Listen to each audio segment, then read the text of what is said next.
Good morning. Today is Friday, June 11th. I'm Pastor Terry with Tuscola United Methodist Church, and I'm so glad you decided to join us for our final look at the book of Esther. So, if you haven't read chapters 9 and 10, I encourage you to do so. I'm not going to spend any real time on them today. They wrap everything up nicely.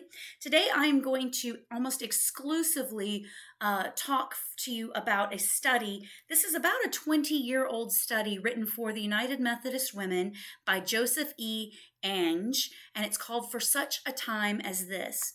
And I really liked what he said, so I'm just going to kind of share it with you. Ange explains that Haman is more than a biblical figure. Haman is living with us today. Haman has gotten hold of the king's seal, and he is ordering that people be marginalized. He is ordering that people be kept down. His methods are both covert and blatant. And here are some of the things that Haman does today.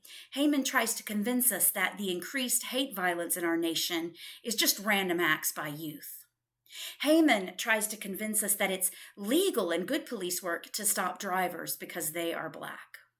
Haman tries to convince us that treaties with indigenous nations no longer have legal standing and are evidence that Native Americans get privileged treatment at the expense of European Americans. Haman tries to convince us that cartoons caricaturing and blaming Arabs and Muslims are acceptable journalism. Haman tries to convince us that most of the racism in our country is caused by the uneducated and the unemployed white people. It has nothing to do with college graduates and corporate leaders who are running our institutions. Haman tries to convince us that Mexican Americans should be so glad to have jobs that they don't pay any attention to the poisons sprayed on them as they pick the food for an affluent nation. Haman tries to convince us that communities of color, indigenous nations, and developing nations are ideal sites to dump wastes, including nuclear wastes. Haman tries to convince us that European American kids will never get college scholarships because they'll all go to the Asian American kids. Haman tries to convince us that building prisons and expanding corporate contracts of prison labor are good for the U.S. economy. Haman tries to convince us that the scales of justice have tipped, so white men need fair treatment because they're not receiving it right now. Haman tries to convince us that the struggles against racism should be pitted against struggles against sexism, struggles with the LGBTQ, struggles against classism, materialism, ageism, that only one can come out on top. Haman is let loose in our world, and his power is great. Many of us need to admit that at times we are Haman's people.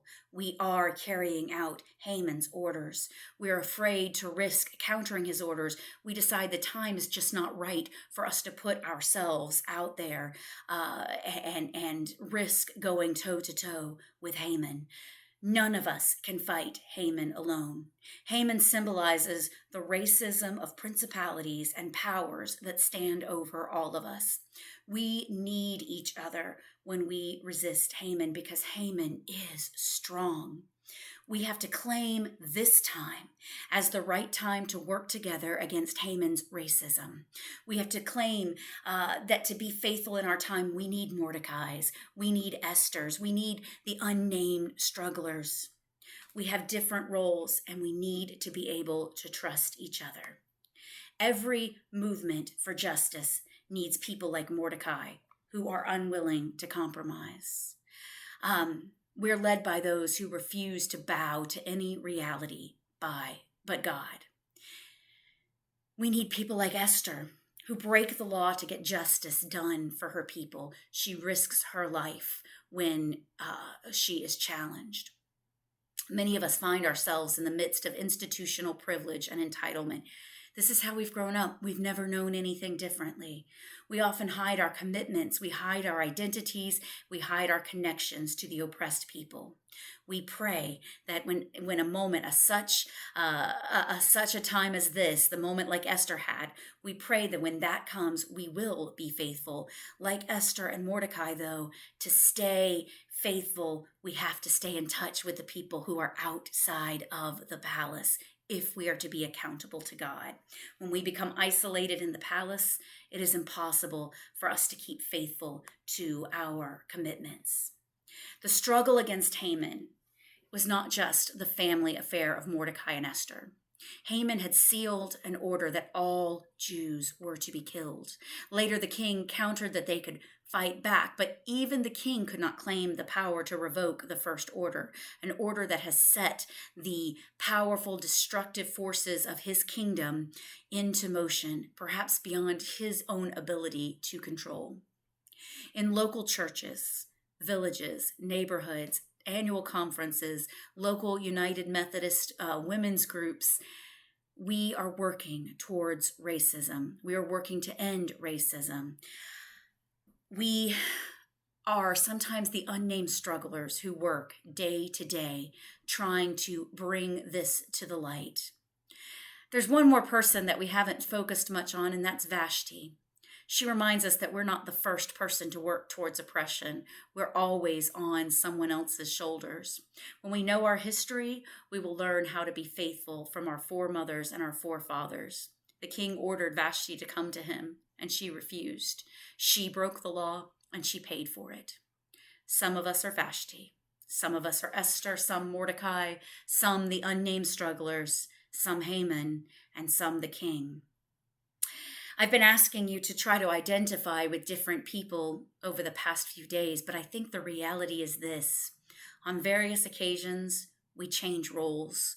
We move from the palace to the neighborhoods and the villages, and vice versa.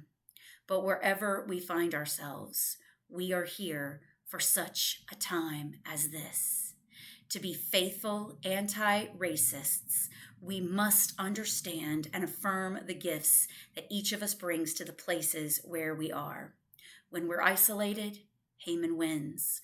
When we're in a community across barriers, we can, like Esther, fight against the racism of Haman. We can say, I will go to the king, though it is against the law, and if I perish, I perish. When we stand up together to end racism, Haman loses. May God bless you all. I'll see you on Sunday. Bye-bye.